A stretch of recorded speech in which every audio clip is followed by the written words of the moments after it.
Hello, Charis Natives. For today's video, I will show my my own home, my loving church here at Lagaw Parish. Dire ko ni bunyag ng first communion and then nagkumpirma there sa Lagaw Parish. As you can see guys, nindot kayo ang view na ay Jesus, na ay mga relics si San Pedro at San Pablo, Saints Peter and Paul. Na siya. Na ay Our Lady of Perpetual Help. Na siya. So I will show you the relic of this church.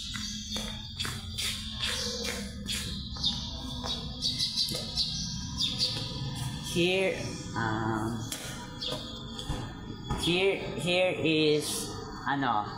is the Sacred Heart of Jesus. So it helps for my financial problem, spiritual problem, mental problem, and everything.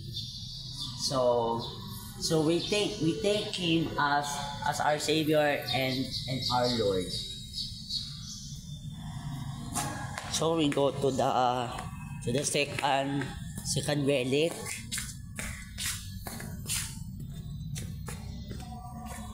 So kagaina na-late lang din ko kay gusto man nun sana ako makapas sa misa, pero lang man de cham naman Eucharist akong ginaaptan. So at least bahalang nakapangalawat ko, basta nakasimba lang din ko pinagi sa Ginoo. So this is the Virgin Mary, Mother of God. Ang Birhen Maria ang ulay sa Diyos.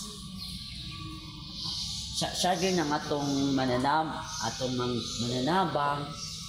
na kung sa man atong paminahanglan, either financial man, spiritual man, mental man, o isa pa na, siya din ang atong inaampuan. Siyang atong ginaampuan na unta maokay na ang tanang mga problema. Diya lang ta magduol kang Birhen Maria, my Virgin Mother of God. Yan ini siya. So we go to other relics.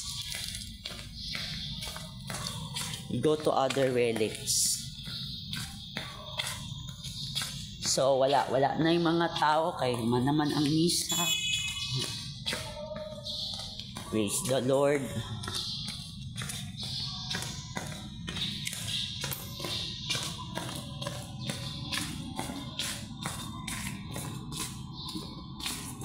This is Jesus, our Savior, our Redeemer, and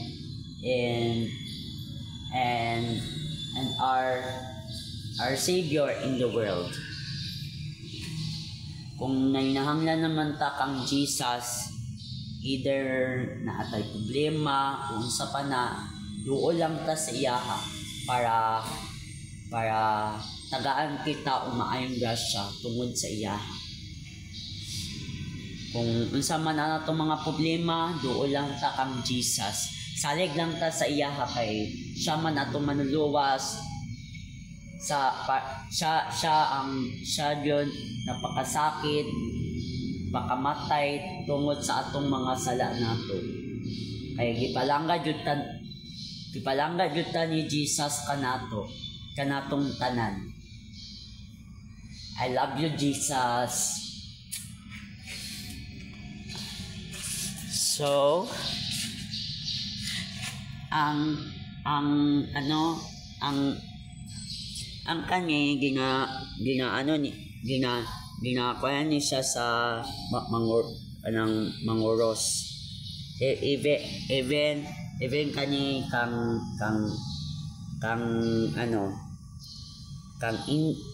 angel.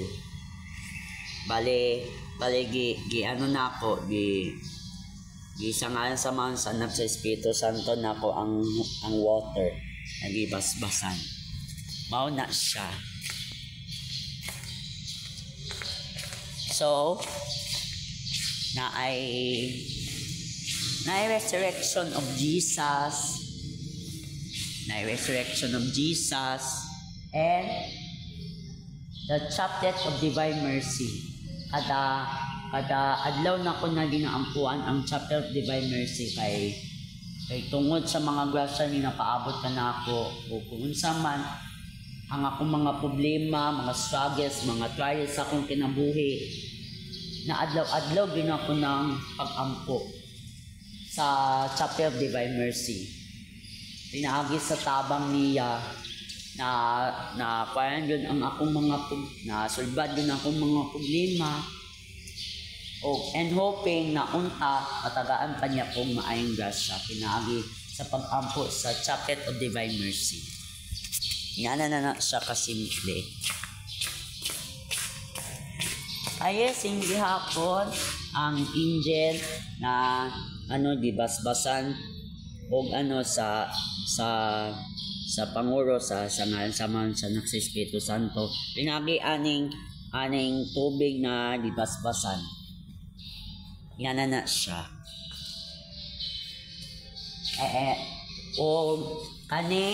Si Nazareno, Jesus Nazareno. Nuestro Padre Jesus Nazareno. Naman ko aning frame kang Nuestro Padre Jesus Nazareno sa balay pero wala pa na ako siya na lisingan kaya nakalimot lang ko. Pero pinagi sa iyang tabang niya sa mga pinansyal na kong problema, mental, emotional, spiritual, unsa pa na ginatabangan nako og ampo para masulbad kayong tanang mga problema nako. Mao na siya ang ginatawag na Nuestro Padre Jesus Nazareno. Mao na siya. Nalang ko ipakita. So some other places. Kay alas 6 na yun. Alas 6 ang oras.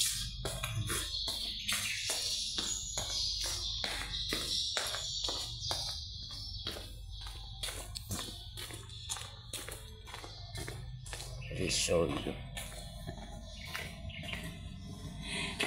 Kaning mga kandila na nakatupok-tupok dire is mapa-baptisman,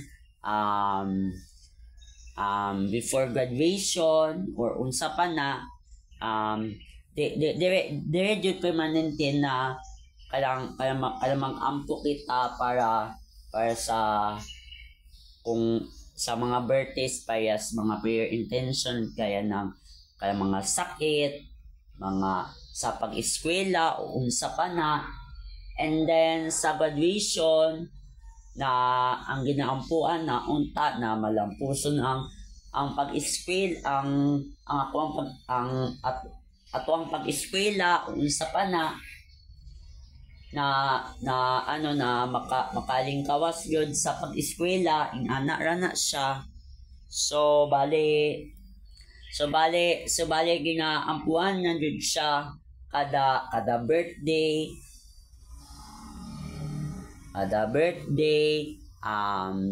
graduation o unsa pa na. Mao niya ang simbolo sa pagdapot sa kanila. Inanana siya.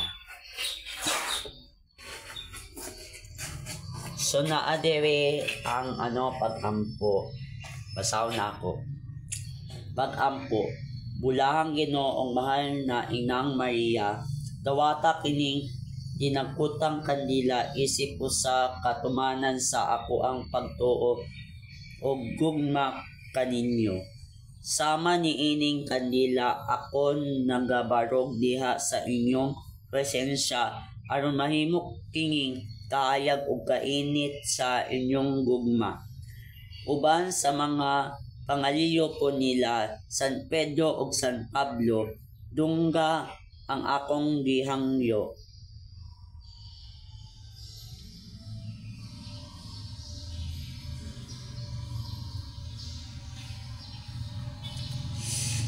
Ug kung kingi subay sa inyong kabubuton, uban sa panalangin sa Inang Maria, naglaom ako na matuman gayod ang akong pag-ampo.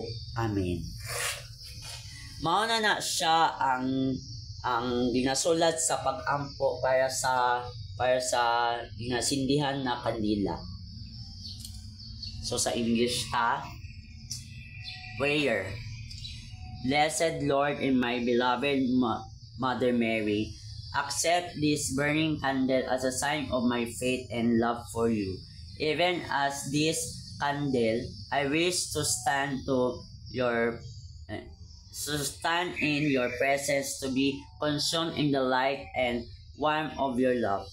Through the intercessions of Saints Peter and Paul, please hear my petition.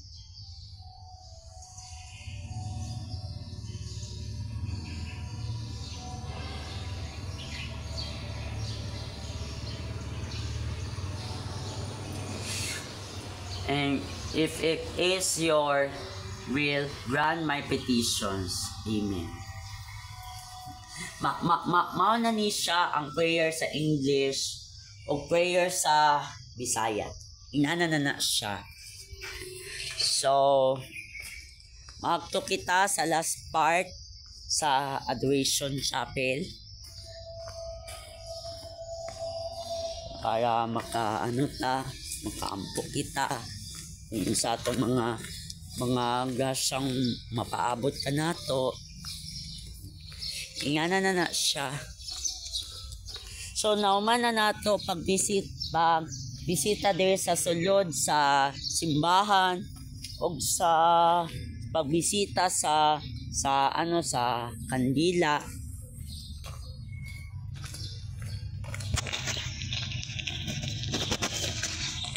Ang kaning kampana ginabel na siya kung before pa lang magmisa.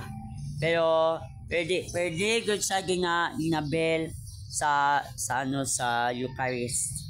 Unlike sa Our Lady of Peace and Good Voyage, naga-bell gud siya kung bago pa lang mag-start ang misa o ginabel gud siya sa Eucharist. Kung dire sa Lagaw, wala gud na siya ginabel during Eucharist.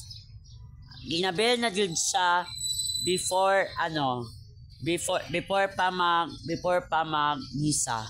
Inana na siya kasimple. So,